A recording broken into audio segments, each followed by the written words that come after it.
Welcome to the UST Education recorded webinar series. This session is powered by US Transactions. UST is a boutique payment processing firm providing you with personalized service. We offer agnostic, best fit technology solutions for associations, nonprofits, and enterprise clients. I guess I'll kick off introductions here. Hello and welcome, everyone. I'm Tracy King. I'm a workforce development consultant and neuro inclusion advocate, and Inspired Ed is a full service strategic consultancy, plus instructional design and event planning agency. Thank you, Tracy. I'm Adrienne Sutton. I co-own a company called Limitless Association Solution Resource, and we help associations and different groups build certification programs, accreditation, and kind of any catch-all in the professional development space. And I'm Alina Cooper. I'm with Prolidian, and I lead business development and marketing. I've spent 20 years in the association management and certification operations, and I help organizations strengthen their certification and assessment programs. And today, I will be your moderator. So we have great courses, we have strong certifications, and we have committed learners. But we don't always have a clear path that connects all of that together. And that's today's challenge. Because even though professional development market is exploding, many programs are still struggling to grow, retain learners, and demonstrate long-term impact. So logically, programs should be thriving, but many aren't. Learners have more choices than ever, right? The choices are fragmented in their attention. Programs are often built off of one-off experiences instead of connected journeys. And inside organizations, you have education and training and certification, which frequently operate in silos. So we end up focusing on delivering content, but not on what the learners actually need, which is a sense of progression. And while many programs emphasize what learners know, the market is actually wanting to and valuing what professionals do. This disconnect is the problem, and we're going to be unpacking that with you today. So what's challenging in the market?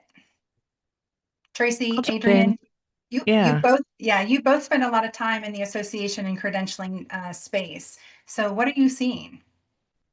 I'll jump in, get this started, and I'll just let everyone know that once Adrienne and I have chatted about some ideas, we've got a question for you too. But one of the big things I want to lay on the table right now is the skills first workforce. We are experiencing a massive ecosystem shift in professional development right now that's driven by some new demands in the workforce. We know now, based on research, that skills-based hiring is 3.5 times more predictive of on-the-job success than hiring based on academic degrees, and that skill-based hiring and promotion is more than twice as effective than hiring based on work experience. So in effect, skills are the most predictive way of hiring people for the right positions and advancing them through their organizational structures and through their careers.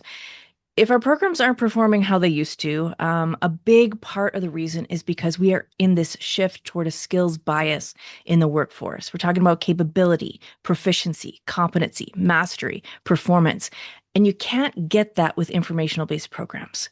Professionals are looking for applied skills, not just exposure to skills, in order to remain competitive in the labor market. And so this market is demanding us to provide skill development program formats. It's demanding us to provide assessment-based certificate programs and credentials that measure expertise. That's really going to be our new differentiator in this market. What are you seeing on this front, Adrienne? Yeah, I mean, you hit the nail on the head. That is something that we're seeing substantially within associations and, members and non-members, what they're seeking. And I always tell this to my clients or prospect clients, an association's initial formation was for the purpose to serve the industry in which they represent. And so if you're not providing the education, the career pathways, and some kind of assessment mechanism, we're kind of missing the mark. And so what we're finding more and more is the conversation on the skills-based assessments, training, but also let's link it even further to soft skills. And so we work with our psychometrician and some instructional design on how do you measure soft skills. And I'll just give a brief example, on one group that we were working with was insurance investment, or not insurance investment, but insurance, like people who give insurance plans, State Farm, let's go there. And what they would do is an individual can very well become an insurance agent and sell a plan to someone. But how do they deal when someone maybe has a death in the family and needs to claim that plan? Do they have like what I would say is like bedside manner to be able to address that person, comfort them, bring them through the next step? And that can be applicable to a lot of different organizations and trades. And so we're definitely seeing that quite a bit. There are tools and resources within education and certification where you can actually measure that through scenario-based questions or how you build the education content. So we're definitely seeing quite a bit in that space. Yeah, I think that development and measurement of expertise is where we really got to land. And the more we onboard AI tools and AI assessments and into like our jobs, our workflows, we can expect that AI is going to enable this even more. It's going to become a requirement. So let's talk about AI, shall we?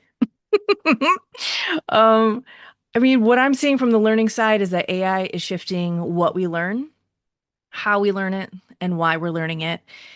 It's increasingly becoming integrated into our tools, into our platforms, into our workflows, which means that we have to maintain our own AI literacy as well as our teaming approach to this. We've got to have policies in place that address our use cases, our ethics, our human and AI collaboration, right?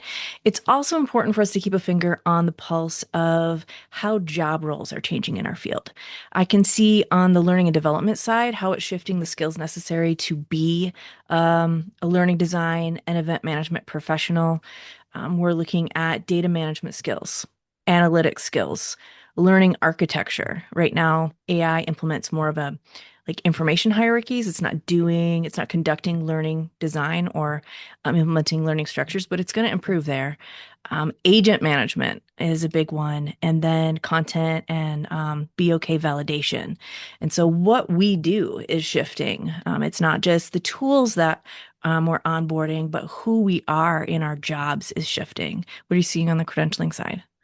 Yeah, so we're using AI quite a bit. And so this is more like on the psychometric side of things. Yes, there is that discussion of like item writing and writing test questions utilizing like Chat GPT. There are ways to go around having proprietary AI management that doesn't put it, expose your test questions in that level, to the general public. But what they're using it for is idea generation on how to like start formulating the question, because you'll find a lot of times that item writers will get in a room and they can produce 10 questions in a full day's time, which, believe it or not, that's actually a really successful day. But if they had something that would help prompt them or help them come up with the reference source and without them having to spend all that extra time doing that, they're using that part of AI to help generate that, all the while having the rest of the committee and the psychometrician then validate the questions later. And then obviously all of that becomes very proprietary. So we're seeing a lot of that in that space. It's helping a lot of times too with, so a lot of certification programs, and we were talking about this before, a lot of certifications are for what I would consider a seasoned professional. So if people are being hired after multiple years on the job experience or something like that, what about those people before? And so we're finding AI is helping build some content or at least like extract some pieces of, the job task analysis to kind of break down little modules and at least propel the education department on what they need to build to kind of build someone up towards that career pathway, which we'll talk about a little bit more towards the certification. So that's where we're seeing it in the certification space quite a bit, or for, certificate programs that maybe don't have any real weight to it, but just like mini knowledge checks and assessments, they'll utilize AI to help them get there. Such good points. Like I want to tug on that thread of how this is really impacting how we collaborate with our subject experts, and how we'll have to contract with them in different ways, perhaps even how we recruit different types of subject experts, those who may have had the composing or writing skills might not be the same subject experts that have the validation skills, have the, attention to detail to be able to fact check and make sure that wording is in alignment and that eliminating bias and stuff like that from question writing. And so it's changing how we work with our experts too. I got another one, another big market change. See what you think about this one. So I know we like to talk about generational shifts. And I want to talk about that right now too. But before I get to that, I want to also just, say it's worth noting that professionals at different stages in their career, apart from generations, because careers are more fluid than they used to be. They're not tied to generations in early, mid, and advanced career anymore. And so we have to think about career stages as well as generations. But understanding that different stages in the career have different learning and credentialing or verification needs. Those who are in early career, they're going to be hungry for that knowledge base. They're going to be hungry for those fundamental skills that they have to develop to prepare them for promotions, to prepare them for more capacity, more responsibility, more leadership. Those mid-career folks in our groups they already have that structure. They have the knowledge base and they're more interested in going deeper. They want deeper learning experiences. They want to hone those human skills that you were talking about, Adrian. And they want to refine their leadership, which is a more complex cluster of skill development. While our mature career pros, they aren't really motivated to take courses anymore or really go to sessions. They might be at our conferences, but what they want to do is solve problems together.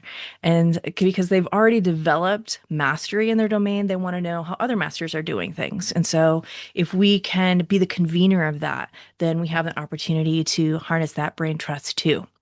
And so it's really important to be mindful of how we're designing and promoting programs to the different member learner segments because they have entirely different learning needs and different motivations for participating in our programs. But generationally, put this challenge on the table. You got to get busy building your Gen Z learner persona. Gen Z is the least likely to buy a program just because it's there. If they don't get that, this is for me feeling, they're out of here. And so there are several traits that we're watching, but I want to give you three. The first is neurodivergence. In a recent study, more than 50% of Gen Z respondents identified as being neurodivergent, more than half. The frustrations that are being reported in the workplace and also in selling programs for this generation, I'm telling you, a lot of them are tied to neurodivergent traits. We have distinct ways of thinking, learning, and relating, and the vast majority of programs are not designed to be neuro-inclusive. The second is that Gen Z is the most entrepreneurial generation to date, which means that they have an appetite for innovation.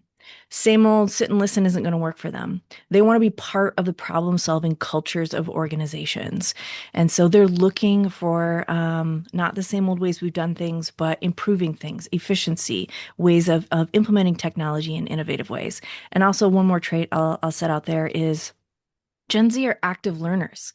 They take initiative to solve problems with self-initiated learning. They've got YouTube open, they got a ChatGPT window open, whether you like it or not, right? But if you offer them interactive skill development that solves problems that matter to them, you're going to catch their attention.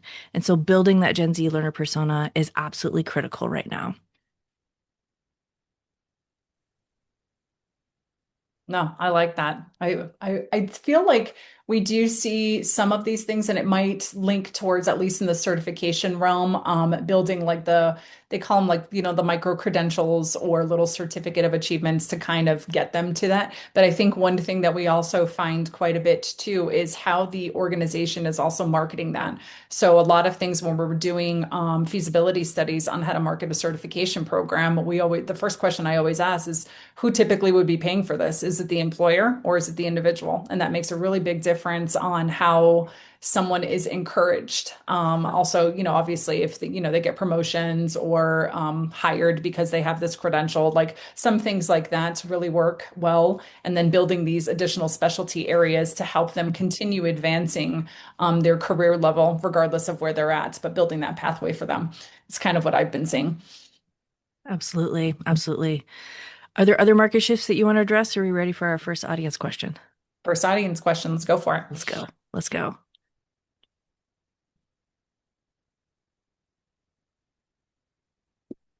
So what are you seeing these trends in your market?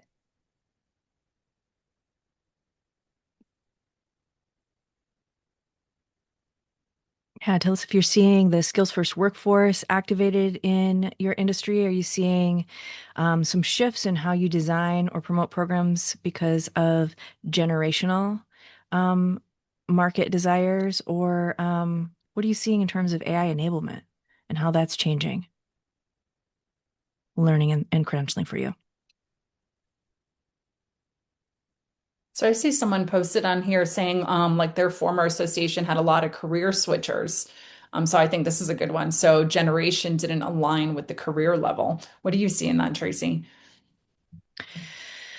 This is not a new problem, but AI is inserting some new challenges into this problem. And so AI literacy isn't attached to a specific job or a specific generation or part of the workforce. It's like everybody has to take responsibility for that right now. And AI literacy is part of the reason why some organizations are getting more benefit from AI-enabled technologies while others are struggling. And so it's a kind of like an everybody's responsibility, but it's definitely making that challenge more complex at this moment. That's what I see. Yeah, there's quite a few comments in here. AI is becoming more and more part of the process. Hmm. Generational learning methods, an older board and or committee not understanding the different way of learning. Um, Factual. yep, some Yep, yep. skepticism with AI training. Quite a few Oh, good where's that comments one? in here. Um, what's the comment about skepticism with AI training? Point me It's to that one. Jody Yeah. Markey. Yeah. Okay, I'm scrolling. Yeah, she wrote there's Oh, interest in AI training, but also skepticism. Mhm. yeah. So what I recommend, Jody, is that we attach AI training with the use case because then people ground it in their experience in that context and are more motivated to then have that conversation because it feels overwhelming at the beginning of this journey. It feels like, how do I get my arms around this? It's always changing. But as long as we're grounded in our use case and how it's changing our roles in the industry, in the new skills that are required in order to maintain our competitive edge in the workforce, then it becomes something that's an easier sell. So seeing some more skills-based emphasis in healthcare for sure. Um, Retirements shifting, the leaning in demands in the workforce for education credentialing. So lots of I see a lot of relating happening here. A lot Mhm. of relating. Good stuff. Some are not seeing any changes yet in the developing of certification programs, but it's coming. So if you're not seeing it, it will soon be there. I think they're still tiptoeing around. It's kind of like how long it took for them to finally like accept virtual proctors over time. I'm like, Mm. that took a little while. It's always is this going to get exposed on the internet? Am I going to lose all my proprietary information? Does it devalue? At the end of the day, no. And there's some really good AI out there. One company that I've been working with quite a bit, Betty AI. I don't know if anybody's heard of Mhm. them. They are fantastic, especially because it learns your website and the content on the website. And I'm working with a group now to build what's called like a study buddy, utilizing the AI that is content owned by the association, but that person can ask it questions based on the standards and information that is sourced exclusively through the association. And they can kind of study and ask the questions that maybe they're afraid to ask in like a study group or something of that nature. So it's really cool out there, the things that are, if it's utilized correctly, to Tracy's point, putting these guides out there that kind of like shows someone how to implement it and what not to be afraid of. But I mean, it definitely builds efficiency for volunteers and for all sorts of different sectors of an association. Yes, so much yes there. I think you mentioned this before too. Proprietary AI is where we're headed in continuing education and credentials. And that means a couple of things for us. We have to make sure that our content isn't locked in formats Mhm. because content is data now for AI. And so when we have our proprietary AI engine with our content, whether it's that, certification or whether it's our body of knowledge, we're also seeing on the learning side There's a beta tool, Notebook LM. It's by Yep. Google that's been advancing and doing some pretty fun things. And what it does is take your content and then, depending on how the learner wants to learn and experience that content, produces the content in different ways. So that could be an interactive podcast, that could be flashcards, that could be in kind of like a mini course structure. And so that's where we're headed, where with a well-crafted prompt, people are going to be able to create their knowledge-based learning from our proprietary AI engines. But I think we got to head to the next question area. This is a good discussion. Thanks, everybody. Excellent. So there's a lot of assumptions that are out there about why education and certification shouldn't be connected. So what are some of the biggest myths that you're seeing? So these are You all want the to take this myths. one first? Yeah, I was going Yeah. to say these are all the myths I hear constantly. And it's like, no, no, no, no, no, no.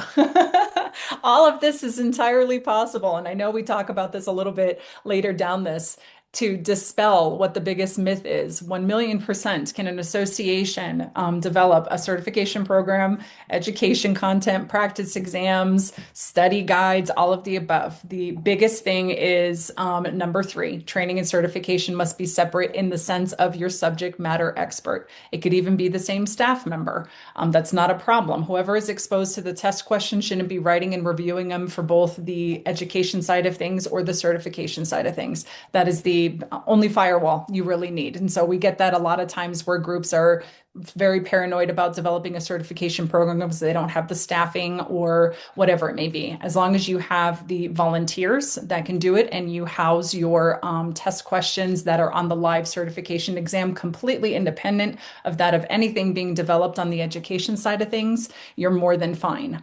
And it does not cost $1 million. That this is something, having 25 years in the credentialing space. I want to develop like some book called like How to Develop a Certification Program on a Shoestring Budget. It is absolutely attainable. I absolutely attainable. It's Do where it. resources fall apart is typically with the volunteers. If you need to like fly them out to do a multi-day job analysis or item writing, all of this can be done virtual. Yes, is it a little bit more painful? Yeah, sitting on a phone call for maybe 8 hours a day, and is your focus level a little bit different, but it is attainable, and that would cut down significantly. Or maybe piggyback doing those activities on an annual conference when you know all your volunteers are going to be there. The lift is usually at the beginning. It does pay for itself if you have a solid recertification program and educational content that'll keep bringing them back. Practice exams, again, not a violation whatsoever. Just have that separation of your writers. And you can absolutely touch the exam content. The job analysis is public information. If your organization puts it out there, it's the content outline.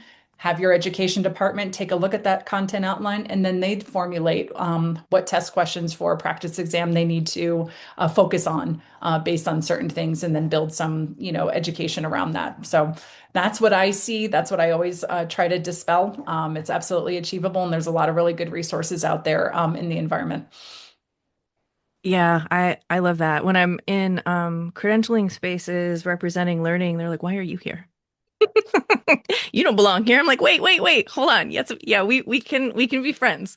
Because Hmm. the firewall has had us in a chokehold for a long time. But what you're saying resonates so deeply that there are structures we need in place, but we can still be friends. We can still, even though we're not collaborating on the same content, we can still create programs with the same content priorities, addressing the same skills gap, drawing from the same vetted resources. That is how we craft meaningful pathways to expertise. I mean, what we got to think about is the data set that we're operating from, that we ultimately we want to understand our learner market. We ultimately both want to prioritize the greatest needs for our learners. We both want to thread those priorities through the work that we're doing. And so there's so much opportunity when we allow ourselves to have some nuance in the firewall conversation, so that we can utilize the program portfolio that we've already created to thread those content priorities, even though we're not addressing the exam, right? We're still addressing the core problems, the core challenges, the gaps we want to fill so that our professional industry advances. So there's so much opportunity in here if we're willing to have this conversation. I Absolutely. love all the myth busting. This was fabulous. And it really segues into like our next slide where, we can think about the continuity that we offer from from training all the way through certification, and then all of the different ways that training and certification collaborates to help grow careers, to help advance professionals, to help professionalize industries. And if we can just recast the structures that protect our programs, that keep us safe in our accreditation and credentialing um, spaces, we can still be friends. Let's be friends. Million percent. Yeah, yeah. I think it has to, for what it's worth, like all these years having seen programs where you have a credential and then your education department, you're like, were they just throwing spaghetti at the wall where they came up with these ideas? Like nothing aligned with each other. And so I'm seeing more and more, to your point, Tracy, that organizations are taking a look at that and also looking. And I think I started off with this conversation. So you have your credential and you have the content outline that comes from the job analysis. You build some education, maybe get into the weeds on some of these things that are a little bit more require just a little bit more content and information, but then also building education on the front end to get people to move up to the credential. But then also, like Yeah. what you were saying before, how about someone who is a little bit more seasoned that's kind of like, yeah, I go to the annual conferences for socializing, but how do you get them engaged on continued competency through education that brings them maybe to that next level? And so it's a really interesting thing to see when you have what I consider your certification in the middle, and then how do you build on the front end? How do you build on the back end of that, the education content to kind of support it? So we're seeing a lot of that out there. And I would love to see portfolios of learning operate in as rigorous um, of a data foundation as credentialing, because a lot of times we're creating our programs based on topics that subject experts bring forward, and sometimes they're hits and sometimes they're misses, folks. But if we're looking at what the skills gaps are, if we're looking at what the needs, that the companies within our professional industry, are saying that they need. If we're looking at what challenges and problems our learners are trying to solve, and we meet them in our learning programs with that, with as much data and rigor as credentialing, then we really will level up our offerings and be completely different in the market from anyone else. Absolutely. And always remember too, and I don't want to talk over you on this because you're more in the learning space, but education doesn't have to be hour-long PowerPoint presentations loaded into your LMS. Like no one wants that anymore. I No. mean, just think of how many times, and I can guarantee some people are still doing work while they're watching this, but that's what happens. So if you put things like that, so it's like doing like smaller bite-sized chunks of things with like knowledge checks or a little assessment, 15 minutes, whatever it may be, but it's on that topic area, maybe something that's really, digging deep into that thought process to kind of get like the thought process and mind moving and challenge them on what they just learned, and then they can tackle it again, because that's something we see too, is especially like practice exams or study guides. Who wants a 200-page study guide? Is anyone really going to be able to read that? You can't. I don't feel like adult learners, at least myself, doesn't learn that way, but small bites of information that shows some kind of progression to kind of dig down into things, I think is really helpful out there. At least that's, when we're friends with education and certification, that's how you can help us. Absolutely. Designing for proficiency and mastery is my favorite. We could talk about that all day. But let's hear from our friends in the chat now. Let's go to the next slide. Yeah, so the next question is, how are you managing the firewall between education and certification? Currently, right? Because obviously having Yeah. this conversation might change that. Yeah. What are you seeing? What do you want to see?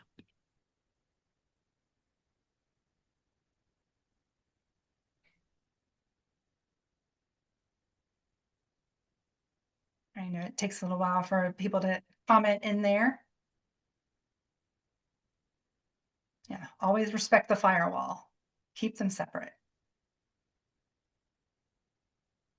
But we can have a nuanced conversation about that now, right?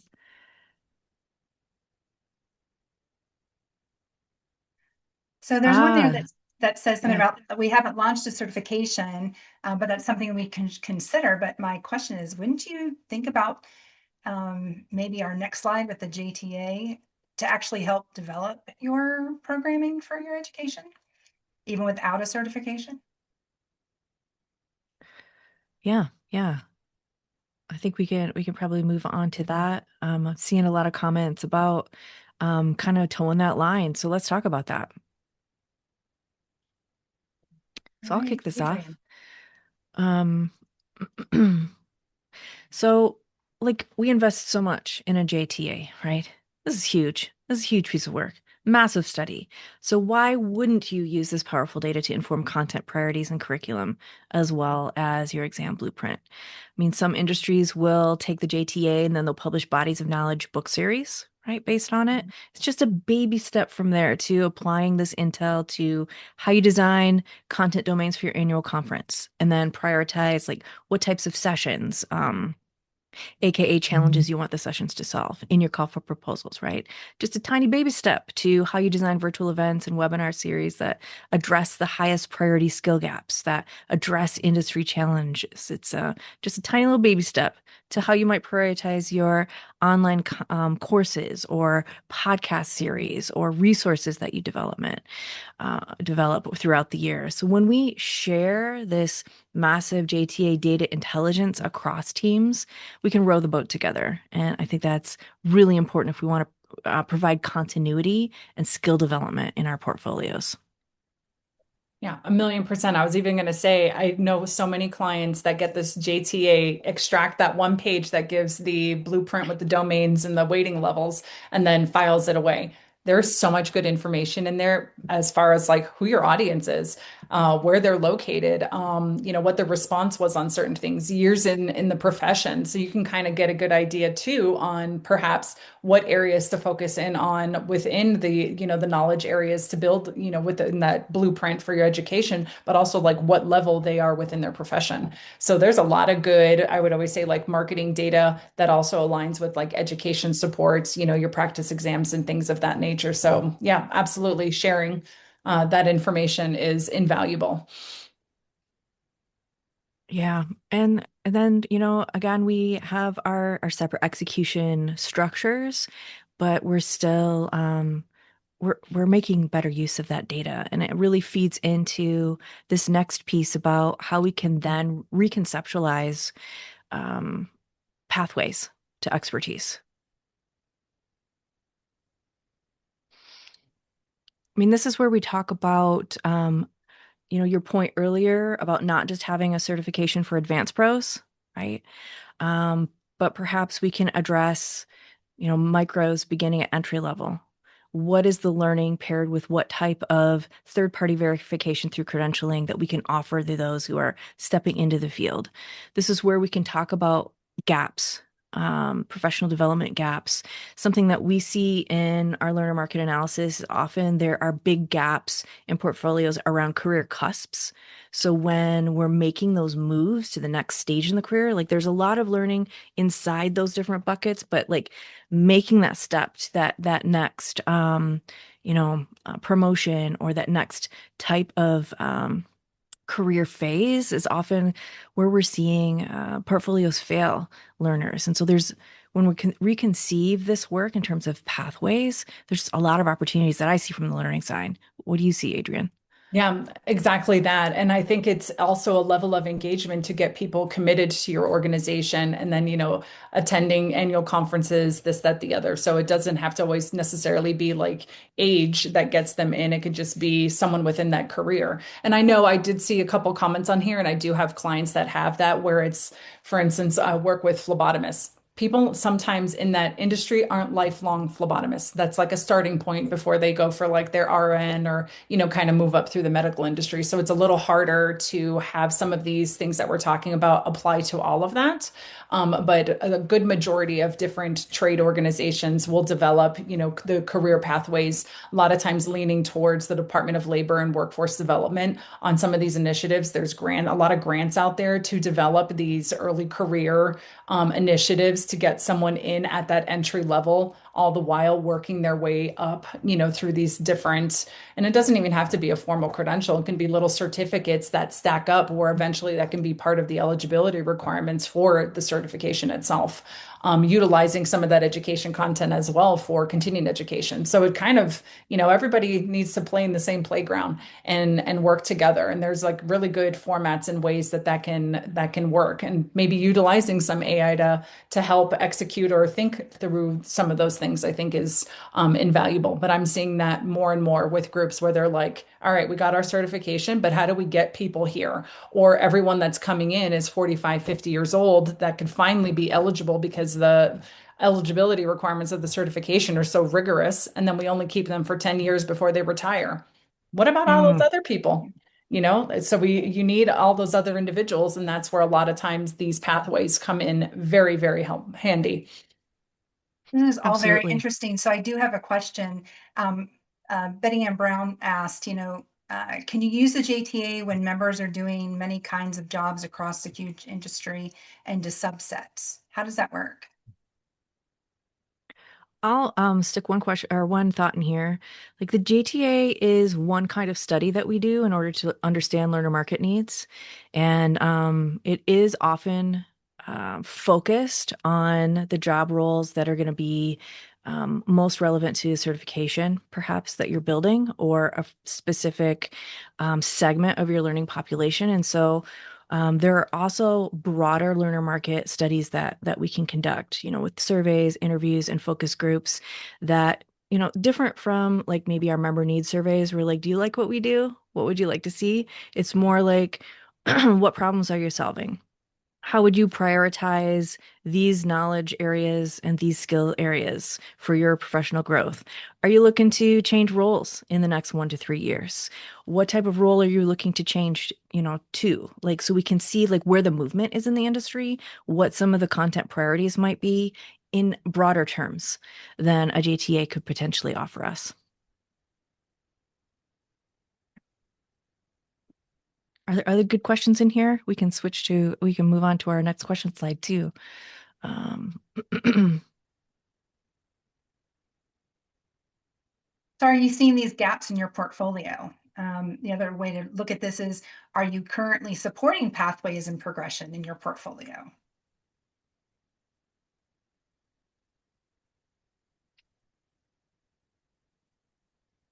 yeah, and what questions do you have about that if you're getting started or you're perfecting that?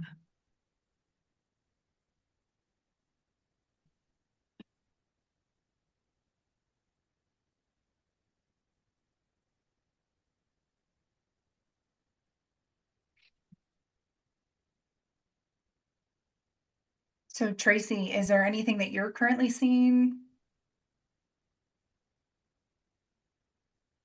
Um, and so supporting pathways. Mm-hmm. We, um, when we do learner market analysis studies, one thing just give you a tip that we do is against what we hear from the industry about what their priorities are and their economic realities and like the movements they want to make inside of the industry. We map that onto the current learning and credentialing portfolio so that we can make sense of where we would meet different needs in the types of programs that we already offer.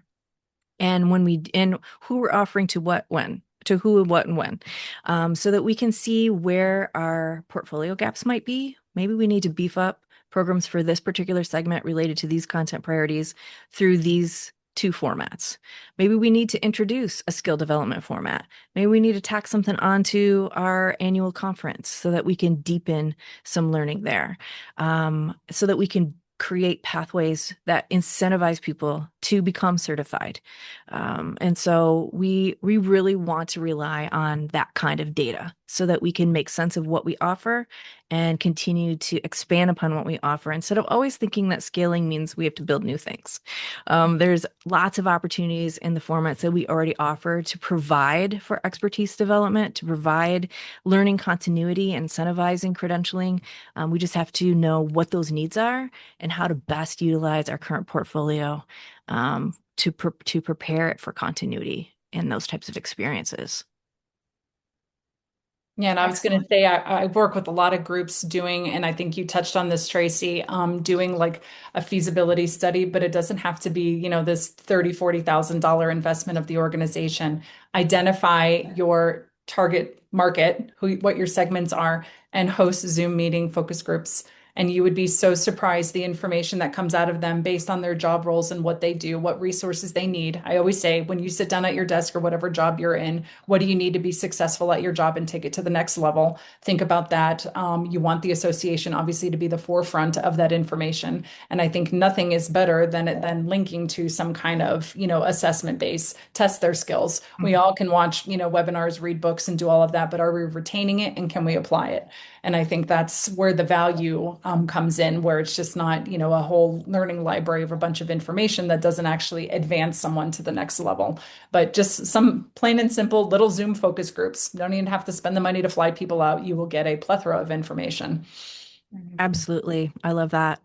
I want to point out Michaela's comment that they have one or two pathways. They'd like to see some more, but like this is where we start. We start with, one to maybe five tops content priorities if we're just getting started creating continuity in our portfolio, so that we can see how it works. We can see what the response is. We can tweak that before we roll it out into a big expansive offering, but starting where we are is so important, so that we don't get overwhelmed by this process, but we still are making moves for differentiating what we do in our market. I love I know it. Philip pointed out that they're definitely not using pathways since certification is kind of disjointed. So maybe circling back to the JEA or JTA to Mm-hmm, help hmm. identify. That or, a listening campaign if you're not ready for a big learner market analysis, like how are all of the different ways that you listen to your constituents to hear what their needs are, what is working for them, what their challenges are, um, what next steps they would love to experience in partnership with you. We have lots of different listening channels, but we don't often coordinate them in a way to really extract the most meaningful data. And so there are definitely opportunities that we might be able to thread some things together, if we're listening in different ways. Yeah, Yeah, that something we feedback is do, really good. ANSI or ANAB accreditation requires like a satisfaction survey, not to just the testing experience, but to the individual that has the certification. And I think that is a really good touch point with Mm. your certificants to kind of see like, how are they feeling with their certification and not just have it lean towards customer service, but ask key questions on what additional things you can work with the education department to provide to them to continue building their skills within a lot of areas. And I think that's a missed opportunity quite often where it just becomes a customer service touch point. Did you receive your invoice? Did you see our symposium? Yeah, that's Mhm. great, but how about we continue utilizing what the forefront of an association is to advance them within their specific trade? Absolutely. Ask questions about what's changed now that you've taken this course or this certification. What barriers do you still exist? Both of those things inform our next steps as CE and credential providers. So even though Awesome. we're talking about what might be missing, we have to also talk about what market penetration might look like, right? Widening that program appeal. Absolutely. Absolutely. I love this question so much. So, we, of course, acknowledge that there are different forms of inclusion and exclusion, and these being two sides of one coin. It's economic, regional, race, gender, ability, neurotypes as some examples. I want to lay a few key truths on you, and then we can have a discussion about this. One is that barriers to learning and credentialing lie in the design of these programs, not in people. And when we allow barriers to persist, when we say that it's prohibitive to include everyone, we are making the choice to limit our market. The CDC says almost 30% of the US population is disabled and 1 in 5 people are neurodivergent. And we know from our conversation earlier in the session today that 50% of Gen Z identify as neurodivergent. And we have so many reasons from recent research to believe that our estimates on the neurodivergent population are low compared to reality. So we have to ask ourselves, are we willing to disadvantage and dissuade maybe 30%, upward to 50% of participants from taking part in programs because it's a pain to change? we have to come to terms with the fact that by not embracing accessibility and inclusion from design step one, we are choosing to exclude potential program participants. Now, ADA accommodations are important, but they are the bargain basement lowest threshold for accessibility. They're not the model. They're not what we should aspire toward. That's not inclusive design. There is a huge business case here for designing programs better because inclusive design benefits everyone, but it's essential for some in order to participate and to succeed in our programs and our credentials. So on the learning design side, our lens is looking at our spaces, online, virtual, place-based. We look at like speakers and how sessions are facilitated. We look at learning materials and measurement against core factors for ensuring that we're creating inclusive and welcoming learning spaces. For neuroinclusion, just as an example, we look at designing for sensory sensitivities, for executive function support, and addressing norms, particularly in how we facilitate learning, in how we communicate, and social interaction. And we look at all of these for opportunities to provide learner safety and to provide belonging because we know that when we feel like we belong in a learning space, we can fully engage. And shouldn't everybody be afforded that as a benefit? In instructional design, our goal is to design experiences so that everyone can meet the learning objectives. Everyone, which means we're committed to designing for everyone.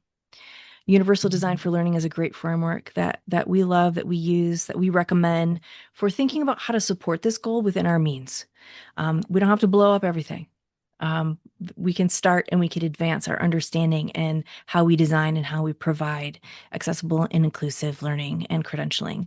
But it's a commitment that we have to make. It's a culture change we have to make. It's an investment in order to flip from how much is this going to cost to how much will it cost for us to exclude people in our market. Market penetration is huge right now for this complex market that we've already talked about, but also the complexity in like the competitive market space, like all of the programs that you're competing against.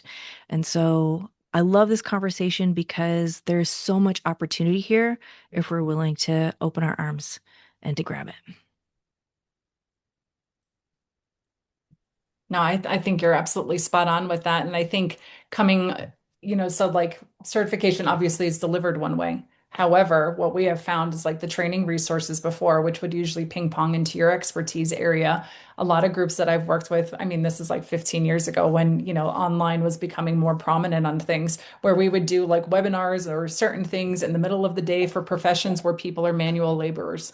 How smart is that, right? They're not stopping what they're doing in the middle of the day for this one session on a computer in which most don't utilize computers. So how do we get that information to them? And it's also just being mindful of the industry in which you represent, timing, the delivery format, like I said before, the idea of the, hour, 2 hour long webinar that's, doesn't really meet the mark. But if you did quick hits on different things. If it's an industry where people are mostly commuters to get somewhere and they have that time to, play on their phone, whatever it may be, that's a lot of the content, that's delivered that way. It helps, definitely helps. Absolutely. Absolutely. And when we talk about multiple paths, like sometimes that means that we're offering different access points into expertise development. Sometimes that means something as simple as allowing different ways to engage with the content during a longer session rather than just one rote way to the expectation for how people are learning and engaging with the content to develop skill and expertise. It doesn't have to be complex. We can get like really cool with it. But inclusive design just starts with the first questions that we ask ourselves when we're getting ready to prepare a new program. How will our members, our learner participants, those who are going to sit for the exam, feel welcome in this space? How can we engage them in ways that they relate to? that they can express their expertise. What kind of materials and supports around materials can we offer so that everyone has an opportunity to learn and succeed? And what does measurement mean now? When we're considering neuro inclusion, when we're considering alternative ways of assessing not just knowledge but expertise. What does measurement mean now? I'm super interested in that conversation because I think it's a beautiful horizon for us to co-create a new way of being together. Yeah, my kid always says, "Can we develop education like they deliver TikTok? I'll learn quicker and faster, I Mom." know, right? I'm like, "Yeah, True. here we go." Very true. So we're looking at a practical framework. You guys have talked about the different concepts, and this slide kind of brings everything into practice. If someone wanted to start this tomorrow, what does that look like for them? Yeah, we have an opportunity to establish a foundation for learning and credentialing based on data. And we can definitely share the sweet, sweet intel of that JTA. And then we have an opportunity to map in our teams, but what learning looks like when we're closing gaps on task work. What does modular training look like that not only helps us build expertise, but incentivize credentialing? And then handing it over to Adrienne for the certification side. Yeah. So then obviously, we have the little slides, but I think the best way to think of it, it's all steps within the process. You have your foundation, you map it, you build your plan, you work your plan. You align it to that certification blueprint, but I don't say stop there, dig in deeper. If there's, subcategories within that blueprint, by all means, that's where I think you start building a really good education portfolio that builds a career pathway that doesn't just stall at the certification. It could Mm. bloom from there. It could be at the beginning, it can be at the end, and then the accessibility and inclusion, to what Tracy was saying, I think is invaluable. Just being mindful of all of your target audiences, the way people learn, the way people retain information, and the way that you assess that. And so I think you asked that question before. I'm seeing a lot in item writing activities that it's going less and less from recall type questions to application scenario based. And that is allowing the psychometrician to really evaluate, is someone understanding and how would they handle this situation, rather than I'm good at memorizing words and definitions. Love it.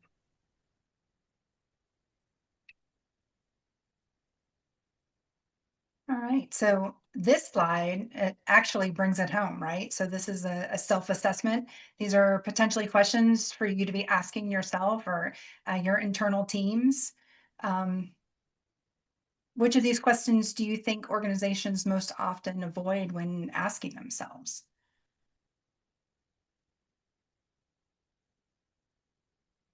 Any thoughts or comments? Mm-hmm. Silos is a biggie. Yep. Yes. Thank you, Laura. Are we designing for how people learn? Need to address modernity for sure. For sure. See, all of these are resonating. Content versus pathways is a big discussion. What does that mean? Like really helping our stakeholders understand that and operationally how we deliver that. Yeah, dealing with silos. Let's be friends. We need that Amazing. song, "Why Can't We Be Friends," playing in the background when Yeah, we're saying that slide. The theme song. These are great questions to bring back to your team after having engaged with us here today so that you can continue this conversation where you are.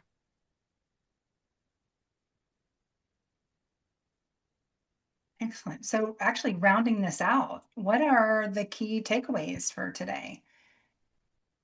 What we're wanting to make sure that you remember is that learners need more than just content. They need clearer pathways. They need the education to be, you know, digestible for themselves, but also to where they're at. Are they out on a work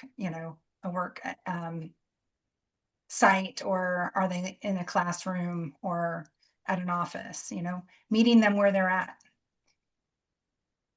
So organizations that grow aren't the ones that have the most courses. They're the ones that are making progress obvious. Tracy, any final words for today? Adrian?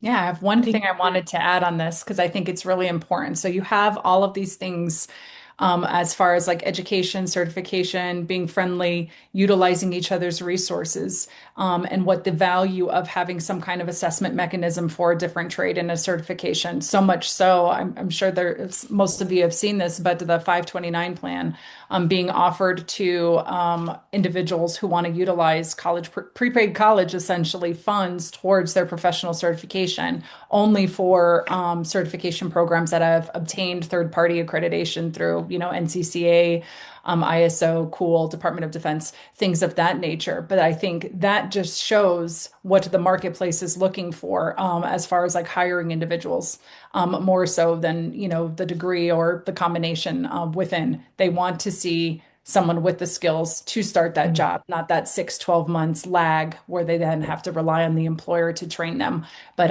having that validation in something. So that's pretty remarkable. And I think the Institute for Credentialing Excellence has more information on the 529 plan and how to utilize it if you're interested in something like that. Yeah, definitely check that out. You said it. Mic drop moment.